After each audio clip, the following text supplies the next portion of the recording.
Hey, it's Laura, and we're ready for the fifth project of 2025. With this one, we're going to be making pages to go in our hidden ring bound soft covered book. So this was done in project 4. I covered canvas, and then we have split rings that have little channels that they fit into, and so that creates a ring binding that kind of is all bound all together. So with this one, we're going to make some little envelope pages that fit into hook onto the rings of our book like so. They have a pocket on the inside with a flap and a pocket on the back side. Now this is also done with a canvas. I have rings that I've stitched on here. Excuse me. You could also do a punched hole method or make little loops out of ribbon. There's a multitude of ways that you can hook your pages on to the split rings. So how this is done is you start out with a piece of canvas, and this is just canvas duck like I used on the cover of this. So there's no batting like a quilt or anything. It's just a canvas duck that's covered with some fabric. Now with this one, I've cut it the width of the pages, which I decided for my book, I wanted my pages to be 4 inches by 6 inches. So it's 4 inches wide. That I made to allow to have the flap and also the bottom part that flips up. I've taken the 6 inches, the height that I wanted of this page, or I guess it's the width if it goes this way, but the taller dimension of this page, I have added an extra 2 inches. So this is 4 inches by 8 inches, and that allows 1.5 inches for the flap and 1/2 inch to flip up at the bottom. Then I also have cut some pieces of fabric that I've cut the width of my page plus 1 inch. So if my page is 4 inches, I've cut it to 5 inches. And that's what these two pieces are right here. Now I've seamed them on the back, but while I'm seaming it, I've come down 1 inch on this back piece to start my stitching so that I can flip these corners under to give a kind of pull spot. So once I've stitched this seam along the back, I press it open. And I did this intentionally where I had my seam on the outside. You could do your seam on the inside if you choose to. I just wanted the look of the seam on the outside so that I could do this stitching. You may choose that you don't want to do this stitching, so it's no big deal to make your seam on the inside. That was a design choice that I made. So then once you have those pieces sewn together, you're going to turn under at the top and the bottom 1/4 inch and stitch those. Then once you have that turned under, then you can place you're ready to start placing your canvas on top of, this is going to be the outside of your envelope. But before you do that, you're going to add some patterned fabric to the front and back of the flap. And I did it in 2 different fabrics on all of these. So I've taken a piece that's the width of my page plus 2.5 inches. So then I zigzag it around with the canvas sandwich between the 2 different fabrics. On the bottom, I've cut a 2 inch by the width of my page, and I folded it in half, and it wraps around, so it's a wrapped edge here at the bottom, and then I zigzag it on across the sides and across and up the other side. Then I'm going to place my page piece, my canvas page piece, on top, centered exactly on my outer envelope fabric, and I'm going to just top stitch it close to the edge of the canvas, and that is going to form the pocket sides on this back side.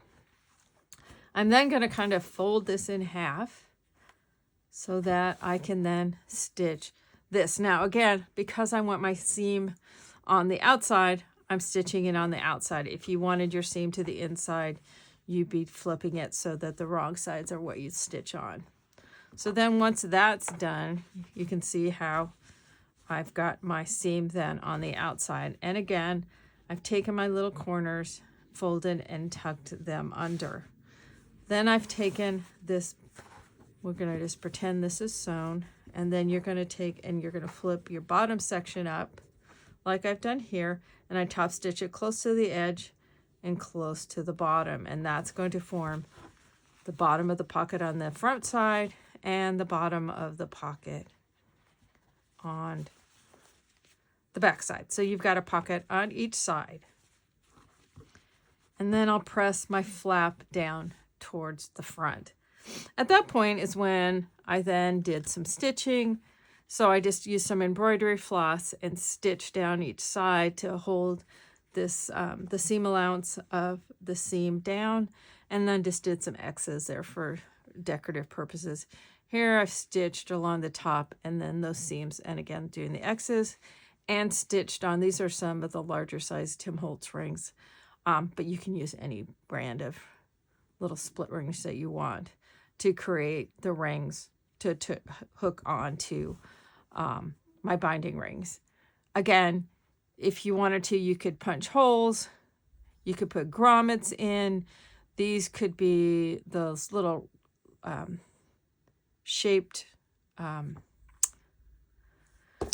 do they look like? Those safety pins that have the bulb on. They're kind of light bulb shaped safety pins.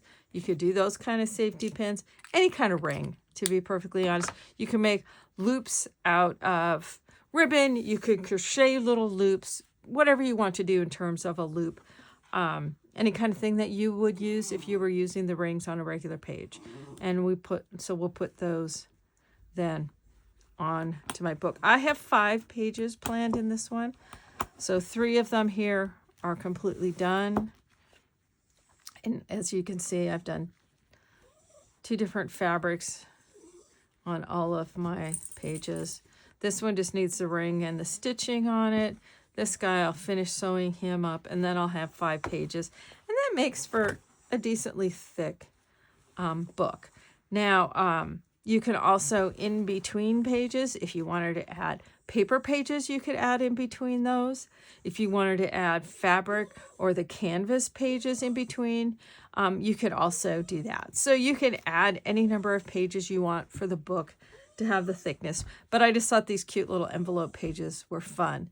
Now, on the inside, you could make some of those Itsy Bitsy quilt cards from the Project 1 and put those inside. You might want to give them some, maybe they are on a piece of cardstock, so they're easier to get in and out, or they're canvas tags, any number of things that you could put inside those pockets. On the outside, you can decorate them any way you want. Maybe this is where some of the fabric collage badges that we made, and that was what, Project 3, those could be applied onto the outside, whether it's on the front or the back or both, adding something like that. Or you can add it something directly on to our envelope pages.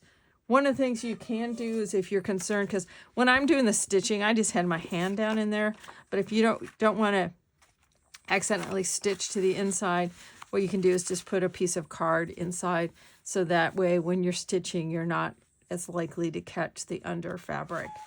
A little bit more challenging.